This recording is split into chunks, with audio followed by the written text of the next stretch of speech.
One of my favorite things I like to say is that usually the business problems are the easy problems to solve. The entrepreneur's problems are the hard part to solve, but that's also the fun part and the interesting part and the fascinating part about doing this because no one person is the same. There's processes and steps that we can go through to get that solved with folks, but that's where the kind of tough magic is in the work.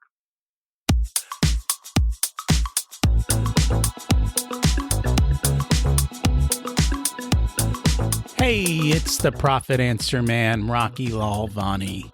If you're new to the podcast, check out my interview with Mike Michalowicz. It's episode number 2. If you want to hear about each chapter in the Profit First book, go back and listen to episodes 3 through 13. Episode 1 is the why and how.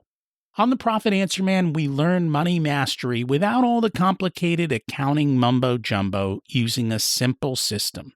Your accountant is busy documenting your transactions and creating a rearview mirror of what happened.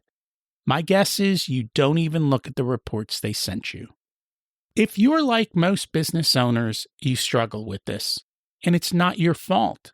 We aren't taught money in school, and accountants aren't taught how to be profitable. The Profit First system created by Mike Michalowicz works, and he certified me to help you implement the system in your business. Remember, the new equation is sales minus profit equals expenses. Let's face it, without cash flow, you can't pay your employees, buy needed materials, or pay your mortgage and support your family. I help you to do that and more, so you can focus on the parts of the business you love and receive the rewards for your labor and investment into your business. The stronger you are as a business owner, the more jobs you create, the better we are as a country. Small business owners are the backbone of America, and for that, you deserve to be well rewarded. Just remember, more revenue does not equal more profit. That's why we focus on the bottom line. Do you want to work less, make more, have less stress? Well, that's our topic today. We're going to show you how. Today, we have the founder and CEO of Willity. After 20 plus years leading teams, hiring, training, and managing over 1,000 employees and advising 300 plus entrepreneurs, leaders, and executives, he started this company to help overwhelmed leaders get their business and lives back on track by streamlining their operations, aligning their behaviors. Eric focused on 3 key areas: the mechanics of their schedule and operations, their leadership skills, and honing their identity and their superpowers as a leader. Let's meet Eric and see how you can too. Welcome to the Profit Answer Man, Eric Williams. It's great to have you join us today. Great, Rocky. Looking forward to talking with you and digging in on this stuff. As am I. Can you share a little bit about yourself and your business? Great. Yeah, I'm Eric Williams, founder of Willity. We help overworked and overwhelmed business owners really get their business process, their schedule, their time sorted out so that they can really live a life of freedom, impact, and driving profit in their business. A lot of the time we work with businesses who have their, founder, CEO, entrepreneur is overworked, overwhelmed, burnt out, and can't quite figure out how to get over that next hurdle, get extricated from working those 60, 70, 80-hour, 100-hour work weeks. I just feel like they're slowly in this kind of decline spiral and don't know how to reverse that and get back on track to being able to delegate, systematize, automate parts of their business so that they can grow. I'm guessing more often than not, they're the problem. Yeah, you could say that. It's right. We'll get to that. Yeah. One of my favorite things I like to say is that usually the business problems are the easy problems to solve. The entrepreneur's problems are the hard part to solve, but that's also the fun part and the interesting part and the fascinating part about doing this because no one person is the same. There's processes and steps that we can go through to get that solved with folks, but that's where the kind of tough magic is in the work. I totally understand. So I know you're also a fan of Profit First. Yep. It's helped you a little bit in your business and you've seen it in other businesses. What is it that you like about it, or what's the success that you've seen with it? Yeah. What I love about it is really, and it aligns with the work that I do a lot, even though I work on a lot of the operation systematizing the business, is that when you focus on profit first, it's really about the intention around how you're handling your finances. Where do you need the profit to go? How much do you need to allocate to what? How are you planning for the future and what that is? I've had so many clients who, because of this overwork and overwhelm, are basically have a vague sense of their revenue, have a vague sense of their expenses. They're keeping things under control in a vague sense, but they really just don't know their profit margin, how to maximize their profit, where that's going, other than perhaps paying their mortgage, paying their rent, and, making sure their staff expenses are covered. It's all just kind of vague understanding of where all these things are going, rather than the intentionality about, what do I need out of this profit? Where do I need to allocate it? What do I need for the lifestyle that I want? And while I focus more on the time side, it absolutely comes into play when you're being intentional about the business that you're building. Very much so. And if you are not clear about the money, well, the money won't be clear to you. It'll kind of disappear. And you'll be like, wait a minute, I worked hard and I sold all this stuff, but where's my take? Yeah. Everyone else got paid in the business except me. And that happens all too often. And that's what, profit first can solve it, but you have to make changes. And I think a lot of times people don't know what change they need to make profit first work in their business, because it'll work in any business, but it's the struggle of figuring out how to make it work for you. And I have noticed that in a lot of times. Yeah. Yeah. And that's so true, Rocky, because getting the shifts that you need to make in your business, a lot of the time they could understand, read a book about profit first, kind of understand it in concept, but the shifts that they actually need to make in the process, how they're handling their finances, what's coming in, what's going out. And, even if they have the plan, they have to actually execute it, right? They have to put it in practice. They have to be disciplined about it.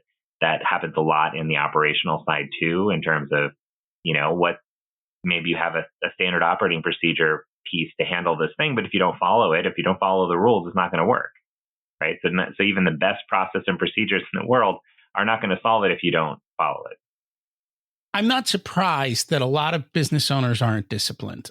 A lot of them are visionaries, idea people, or they're tradespeople in the fact that they're the ones doing the work. Mm-hmm. And the parts they don't like tend to get ignored or put last. And unfortunately, money is one of those. And the reality is we're not charities, so we better make it a priority. Otherwise, we're going to struggle with it more often than not. So our goal today is to talk about how to work less while achieving more, even if you're currently burning yourself out with your current workload. So how do we do this? Like, where do we begin? It's all about knowing where you're at. That can be a difficult thing to do. I've had plenty of business owners who basically want to close their eyes and say, oh, nothing's going on, nothing's wrong's going on. Or they have an employee who they've kept on payroll for years, who's, maybe a salesperson who's never made any sales, and they're just scared of these difficult conversations. And that's usually where things start, is we need to have, real open and honest conversation about where things are in the business, where your time's going, and just take the embarrassment out of it, take the shame out of it. A lot of the time, we talked about business owners being their own worst enemy, and it's true, because the emotional side of it, even though we don't think that we're driven by emotions, we absolutely are. And those things that we choose not to deal with, that we want to put on the sidelines, are driven in part by strong emotions that come up during those moments as well. So you have to take a look. I say all this to say we need to do an assessment of where your business is, where your time's going, what's driving revenue, what's not driving revenue, what parts of this process are just not serving you anymore, and just do that internal investigation to understand what's going on. Because if you don't know what's there, we can't make a plan about what to do with it moving forward. Out of curiosity, how do you figure out where their time is going? Because most people don't have time logs. They just know I show up early in the morning and I never stop. Yeah. We use a couple of different strategies. Sometimes people want to do things slightly differently. Everybody has their own personality. Also worked with plenty of self-described ADD, ADHD business owners. You talked about visionary business. Those aren't necessarily the same things, but visionary business owners want to do the work, want to do the next thing, want to do the next step. And so a lot of the time having someone there watching, not watching 24/7, but creating some kind of accountability, doing some kind of, time audit, whether it's writing down, what's going on every 15 minutes, half hour, just to start to get the sense of those things. Because I've talked to plenty of people who say, yeah, I spent a couple hours doing this thing. I spent an hour doing this thing. I did, maybe I did this, and this. And we actually go into the details. There was like another whole hour in there that they kind of started and glossed over in the day. Like, unless we know really what's going on and get the detailed version, that's dealing with reality, not dealing with your imagination of what happens on a day-to-day basis. We need to deal with the reality of what's going on. I had one client who was we did this, and she was amazed at how many calls and texts she was dealing with through the day. Like, she never even realized. I mean, she knew that she got texts and emails and calls all day.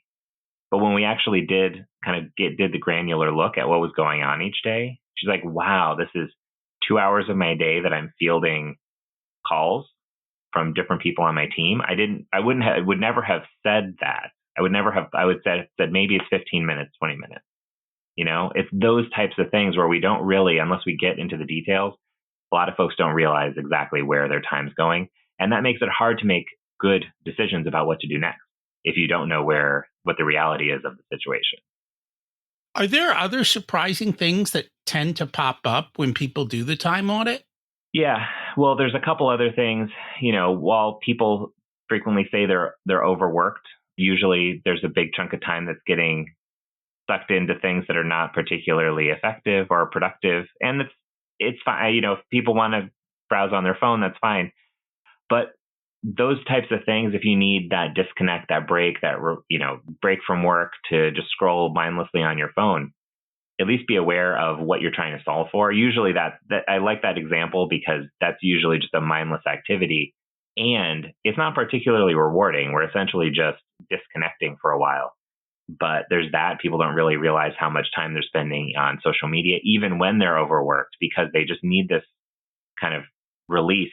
They need this kind of pause in their day because they're so overwhelmed.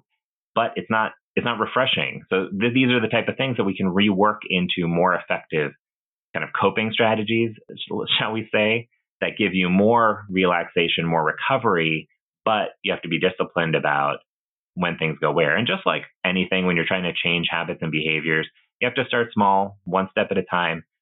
A lot of people can't go from 0 to 60 all at once, but you need to be able to step in the right direction. And this is something I've been talking about a lot recently, which is moving from a lot of business owners feeling like they're in a downward spiral where they're stressed, overwhelmed, staying up late, not getting enough sleep, which means they have brain fog the next day, which means they're moving slower through their tasks, which means they take longer, which means they need to stay up later the next day to catch up. And it just becomes the cyclical problem that they have trouble getting out of, and really needing to slam on the brakes on that downward spiral and start to take those small steps up, back, building momentum in the upward direction. But it does take these small things like, putting the work down, getting to bed, getting a full night's sleep, so that you can be at closer to full capacity rather than operating at 50% capacity the next day. So it's having these couple of things that start to move you in the right direction and get you out of that downward spiral. Every quarter, I go back through my calendar and I do a time audit. And part of it is I can see how much time I spent on clients, how much time went to the podcast, how much time went to other groups of items. And every time I go back and I do it, I get the same aha. You're not very busy. You should be getting a lot more done in the time you have. There's a lot of wasted time in there that is just happening. Yeah. And I tend to realize that. And it's good to do that. And there's certain times there's certain times where I'm working on prepping for clients. And even then, I've learned to start just timing it and saying, okay, this is how my time went. All right, that's how much time all of these things took. But yet I spent 6 hours, but only 3 hours was doing it, which means you're screwing around. Mm-hmm. So it just gives me that feedback that I am not as efficient as I might think I am, and that I can get a little bit more focused and I can work on those types of skills to be able to do it. And I think the biggest thing, you mentioned texts and calls. Every time you get distracted, especially if you're doing thinking work, trying to get back to it, forget about it. Like if you've got a 2-hour block of thinking and you get 4 texts and 4 calls, nothing's getting done. Nope. And you wonder why. And it's because you're constantly knocked off. Then you wonder where you were. Then you go on social media for a minute, and then 15 minutes goes by, and then you come back to it. And so doing the time audit, I think, is very, very important. We have a saying, show me a calendar and show me your bank account, and I'll show you where your time and money is going, right? That gives up. We don't even need to talk to the people. If we can get good time and good that, we know exactly what's going on in the business. We can pinpoint where the issues are and fix and help that all come together. Yeah, absolutely. I love that analogy. And I wonder if I could work that into my process too, of just looking at their calendar and looking just without talking to them. I always find it important to talk to people because that's also where, the why behind it. We can tell, from the calendar and from their bank account, what's happening, like what's the result of this thing, what's the kind of current status. But it doesn't necessarily say why, because the why, the kind of person behind it, that part's the hard part to change. We talked about businesses being relatively easy to fix. You look at the calendar, look at the bank account, you can pinpoint the shifts that need to happen, but how you motivate that person to make the shift, the hurdles that they're grappling with, those are a little bit harder. People know, for example, how to lose weight. It's not a mystery. Why is it so hard for people? Right? Same thing with a lot of these things in business. That's why people chase this one quick fix in my business, this new technology tool will solve my problems, because it's, the bright, shiny object. But what's really challenging is that what you need to do day to day, week to week, building new habits, building new behaviors, building new practices in your business and with yourself to kind of hold you accountable and move you forward. Because it's not like people don't necessarily know how to build a more profitable business. Some of it's new, but none of this is novel. People have been building businesses for thousands of years. It's not, without any tools and technology, without AI, without all these things, and still building massively successful businesses. So why is it so hard for people to do now? Well, there's 1,000 distractions. It's hard to prioritize. As you said, the distractions, if you look at someone's calendar, you can see where their time's going. But how do you shift that into where does it need to go, and how do they stay with that? And you don't have to have, Rocky, you talked about not necessarily having the most. I also have those moments. I can own up to it, where there's some clients, some areas of the work I have not delegated yet, and some of it I don't love, and sometimes it takes longer. Like it's just kind of a natural behavior, and you can identify that and fix it, put those practices in place to mitigate that. But that also doesn't mean you shouldn't build in free time, that you shouldn't have the downtime that you need. People don't have to be just this money-making profit machine. They can if they want to be, but it's also about balancing. That's, I think, where the alignment about being intentional about your time. Where do you want your time to go? Where do you want the hours that you have allocated for work? How do you want those to be effective? How much time do you want outside of work to recover, to be in shape, to spend time with your kids, spend time with your spouse? Here I am thinking the whole time, for a lot of people, if you looked at the calendar, you wouldn't see anything, which is the first problem. They have no schedule, right? They have no order and discipline to their time. In the same way, you ask them for their P&L and they go, we don't have books. Yeah. You have no order and discipline to your money or your time. And the reality is, you tell me, how many people, if you said, hey, show me your calendar, would have a calendar that at least showed 50% of their time of what occurred? So that depends on the type of business I'm working with. Sometimes people are overloaded with meetings. So you'll see those very clearly in the calendar, right? It'll just be blocked. It'll be meeting, Zoom all day long. That's a different problem. But, there's also people who are kind of going from intuition. They're holding a lot of stuff in their head. That's something I get into with a lot of business owners as well, is they're essentially holding all their meetings in their head. They don't operate off a calendar. They do have a fairly good memory. It's just that it's overloaded because they're keeping track of that. They're keeping track of all of the invoices that need to go out just in their head. They have like all these numbers, all these details. They remember the quotes that they sent to their clients. They can recall them, and they've been operating that way for a long time, but it can't scale because especially when you get overworked and tired, your brain just works less well, and it's harder to recall those things and harder to get organized. But yeah, so it really depends. Sometimes people have an organized calendar and it's just full. That's a different problem.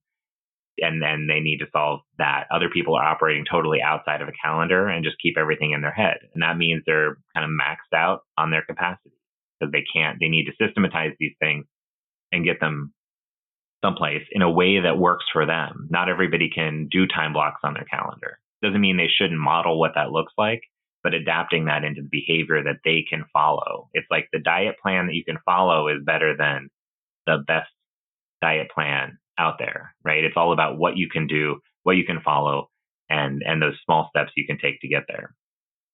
And I agree with that.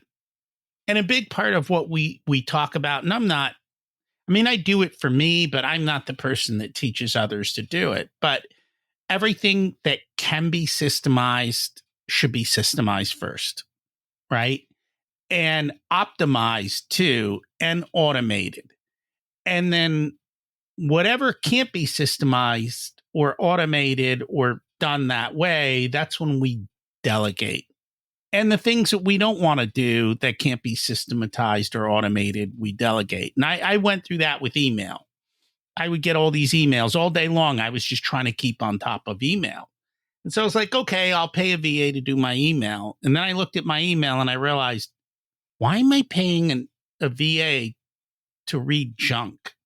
And so we actually use software to automate it so that I only get the emails I really want to see. The rest goes into different piles. And that kind of systematized it. And now I don't have to worry about paying somebody to do it. The software was a fraction of the cost of a person. And then I can scan stuff at my leisure and I'm not interrupted all day. And I just know that it's handled. And I'm still shocked at how much time that has saved me and how much. So it wasn't the stress of looking at the email, but it causes the stress of time, right? It's not that the email's stressful. It's dealing with all this crap ends up being stressful. And that's just one tiny little way to do it. Even this entire podcast, like we're on this platform because everything behind the scenes is automated. Mm-hmm. I don't touch anything anymore, right? All the way down to everything that happens from now on. Most of it is done like that. And every part of my business, that's literally what I try and do. We actually just added a new tool in QuickBooks and their tagline was saving seconds. I'm like, oh, wow. You know what? This literally saves me 5 or 10 or 15 seconds all the time, but it's a task that I do a lot. And so if I can save those 10 seconds times a lot, it actually turns into real time savings. Yeah. And so just finding these little tweaks and never stopping, it's like just constantly challenging everything, I think has been super helpful for us. Yeah, Rocky, I love that example. If I can go back to the email question or your process around email, because I think there's such a good learning lesson there about what to do. Sometimes business owners will, as you said, just delegate. If there's something that's frustrating, let me have somebody else handle it. But you saw that when you went back again, that it was unnecessary. There was stuff that was too much that got delegated. One of the steps of the process that I follow, that I teach with clients, starts with elimination, right? Because that was essentially if you jump to delegation first without doing the elimination step, there's just a bunch of nonsense in there, right? All your spam messages, all the newsletters you're subscribed to, all that stuff. That's why it's such a great analogy, is because you could clear, this is not a complex task, but going through the elimination process and say, do I still need to be getting this? Do I still need to be getting this? Do I still need to be getting this? It sounds like you cut the volume down significantly, probably to 20% of your emails, 10% of the emails you're receiving or something. And so sometimes it can be that drastic where just doing the elimination step for you, that was enough to just clear it out, make it manageable. There's kind of a volume of data in this context of the volume was the problem. It wasn't necessarily even the absolute time. It wasn't the volume led to a little bit of overwhelm when you open your inbox and just need to go through. It's saving seconds by not having to review those, but there's a mental load cost of having to review to look at this. Is this important? Yes, no. You just make the decision beforehand. Unsubscribe, subscribe to what you need, unsubscribe to what you don't. And so that cleaned it up. So I think that's why I wanted to revisit that, because the elimination piece, just assessing, is this still needed? You mentioned batching. That's the second step in our process, because, the switching costs we talked about earlier, that's a huge issue. And that costs, 5-10 minutes if you get distracted and have to come back. And so even just doing those two things, I had one client who just implemented batching on a lot of her pieces. And she was able to open up a huge block of time. I mean, huge for her was 2-3 hours a day that she could do the deep work instead of trying to cram it into half hour here, 20 minutes here. She was able to open up that time for deep work to focus on one big challenge each day, essentially.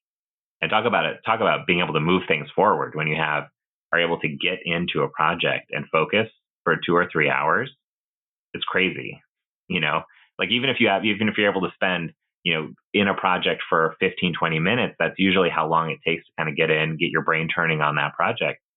And then you just fly, right? You kind of fly through that project. You're able to focus, exactly what needs to go where. The creativity comes in. And that's why having those bigger blocks of time, being able to shift and move your schedule around is so key.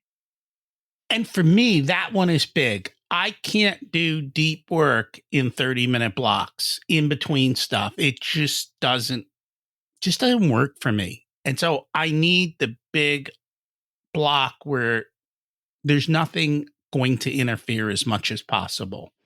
Not that I'm perfect during that block, but I am a hell of a lot more efficient than I would be during the little blocks. The little box, I don't know what it is. It's just the way I'm wired, or maybe it's the way everyone's wired. I just find it, like you said, it takes a little bit to get into that mode, to get in the right time in the headspace to be able to look at some of that stuff in that deeper way. And so that's just what I found. All right. So the last problem is the one that, well, I know it drives me crazy. I'm sure it drives other people crazy too. People and making sure they hear what you say and you hear what they say, and then making sure things get done like they're supposed to. Great question. I think that I'm just going to go back to your examples from earlier, delegating to a VA, for example, and not going through a process of eliminating, batching, systematizing. I always tie those together. And I'll tell you why when we're talking about managing people. Because if you delegate something without thinking it through, without thinking about the process, this is where a lot of people get frustrated when they bring on somebody on their team and they're just not performing. They're not doing it the way that you want, no matter how much you explain it, how much you think you explain it. It's just not happening the way that you want. A lot of folks don't actually go through that, kind of figure out what your mental framework, algorithm, however you want to say it, about how you make decisions when you built this company, when you built this business. What are your values? How do you go about making a decision? It's a byproduct of your upbringing, your education, your work experience that's leading you to have a very clear understanding about how to solve, let's say, an issue for a client. Someone you hire doesn't have that same mental framework. And this is where there's a lot of conflict, because the business owner has what feels like instinct on how to solve it correctly. But it really is a kind of an amalgamation of all of these kind of decision points. And this can be a challenging thing for entrepreneurs to be able to filter that into So what's the process look like? What's the rubric for making a decision about this? This is where the systematization comes in, because you don't need everybody on your team to just be clones of you. But where it's important, you want them to make a decision that you would make, approximately the same similar decision to get a quality outcome for your clients, to serve your customers. You want to show up with that kind of values framework that they can make decisions based on. And that can be challenging to pull out exactly what's going into that framework and to be able to communicate it. So sometimes it's in explicit communication. Sometimes it's in terms of what gets reported, what's getting measured out of this, so that the person you're delegating to understands where the value is, where they need to focus, where they need to prioritize.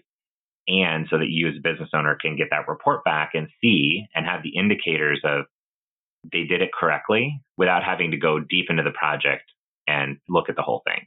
So there's a bigger, kind of more challenging part of building a good team, building good systems around your team. Hire great people, yes, but also give them the support infrastructure in terms of the processes and the practices within the company to be able to support them. Because there's a lot of times you can hire an A player, and if you don't support them, they're out the door. Like, those people leave quick because you don't support them. You're not clear with your instruction. The process is not clear about how they need to do and where they have autonomy to make their own decisions. Sometimes people can figure it out. Sometimes they can't. Sometimes they don't feel like they have the autonomy to. So business owners, white knuckling the whole business and holding on very tightly to everything. And so that's what I have to say about leadership and how it ties into the systems and the process around building this out. Is you need to be able to systematize the roles, scope it out, understand exactly what the process is going to look like, where they have leeway, where they don't, how it aligns with the rest of the business. And part of that is picking the kind of person who can follow the process. Yeah. Some people can't. And if the job requires that and they can't, don't hire them. Yeah. Because you're just going to fight it. And I know even I've had VAs in the past that just did not work out. And part of it is they don't follow the process. Part of it is I don't think you realize how much training goes into different things. And it depends on what it is. I think too often people think people know how to do stuff, or they're just like, figure it out. Well, figure it out isn't going to give you a efficient, profitable, repeatable process. Like when you go to McDonald's to get a job, they don't go figure out how to make a burger. They're like, hey, this is how you make a burger here. These are the exact steps. Like, it's crystal clear. And I think as business owners, you need to do the same thing. Like I believe it or not, I have steps for myself for how to do things. Even though I do them all the time, I find when I have steps to follow for myself, I don't have to think. And if I don't have to think, I can execute quick. Yep. But if I have to think about what I'm going to do, even though I know how to do it, it takes me longer. Yeah. It drives me crazy. Yeah, I think whether it was a blog or maybe I did a video presentation around it, was exactly that. How to systematize and delegate when you're a team of one. And it's exactly that, because if you have the process laid out, you get to release it from your brain. Mm-hmm. How nice is that? To just let it go. You have it. You know where to find it. You don't have to hold those steps in your brain. You can make space for something else that's more important that you need to solve, because you have this process, right? And having that checklist means when you do hire someone to handle that, you can say, here's the checklist. It's already done. I know it works. I followed it myself, right? As long as you're hiring someone who's a good, A player, can follow instructions, understands where they have leeway, where they don't.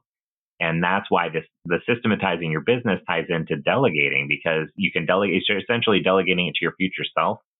You get to free up that brain space, because a lot of the time people are just holding on to a lot in their brain and haven't been able to get it out into process. And it doesn't have to be complicated, right? Sometimes people think standard operating procedures are like a big, thick binder of instructions. No, it could live as walkthrough videos. It could live as recorded audio. It could live as just a quick checklist. It could live with checklists with photos. Like, it doesn't have to be this huge documentation binder. It's just that you need to have the stuff organized in a way that you can access it that gives you enough information that you can follow the path. But it can also be quick, right? If I asked you to explain to me something core in your business, give you 5 minutes, do it right now, I bet you could. You could just, flip up the browser window, say you go here, you go here, you go here. If I recorded that, that's your standard operating procedure, right? I mean, sometimes it doesn't have to be that complicated to do this stuff, to even just get kind of the simple piece of the puzzle, the minimum viable product, shall we say, about your processes and procedures.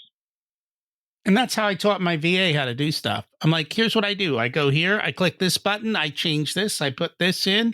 This is where this comes from. Fill that in and hit this button and off it goes. And so that's literally how we do stuff.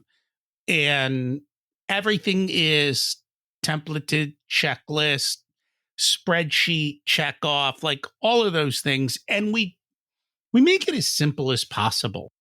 I don't want to complicate things.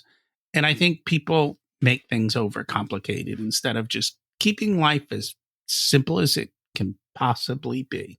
Yeah. If people would like to learn more about you, check out your site, where can they do that? Yeah. So my website is willity.com, Willity.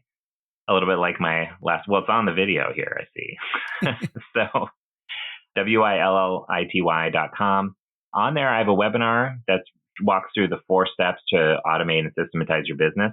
And that's available at Willity.com/watch. So that's really the best place for people to plug in and reach out. I always offer a consult for anybody who's having these challenges in their business, whether it makes sense to work together or not. Happy to dig in, understand what's going on in your business, and point you in the right direction. And sometimes that means folks want to work together to solve it. Great. If not, then we'll send them on their way with a plan and a step-by-step process to follow into the future. Awesome. Thank you so much for joining us, and we'll make sure to put that in the show notes. Great. Sounds great, Rocky. Great talking to you this afternoon. How are you operationalizing, systematizing, and making your business easier to do and run without you? I think people make this a lot harder than it is. You can create simple videos or simple checklists to get people to do what you want them to do in the order you want them done, but you have to build those out. And I know that's not always easy for everyone, but it is simple. So what are the things that you don't enjoy doing that you would just love to hand off to someone else? Why not make that one the one that you put some thought and process into, and then get rid of it? And once you enjoy that, come back and do it again for the next one. Because at the end of the day, you know what I'm going to say, you don't need more resources. You need to be more resourceful. And this is a perfect example of that. And let's focus on the bottom line. If you'd like for us to be a part of your profitability journey, we have different programs available ranging from do-it-yourself to one-on-one coaching. Our course, The Profit Blueprint, teaches you everything you need to know to transform your profitability. There are 3 different tiers ranging from DIY to done with you so that businesses of all sizes can get the support that's best. Join the waitlist in the show notes to get more information and be a part of the next cohort. If you want a done for you service, you can hire us as your chief profitability officers. We only work with a handful of clients, so they all get our full attention. We work with business owners who have or are growing to $500,000 to $10 million in revenue. You can use the scheduling link in the show notes to get on our calendar for a good fit conversation to see if we're the right people to support you and how we can help you. Remember to check out my other podcast, Richer Soul, where we talk about how to live the ultimate life and be the best business owner you can be. As we close out, let's repeat the mantra. Revenue is vanity, profit is sanity, and cash is king. Have an abundant and profitable week.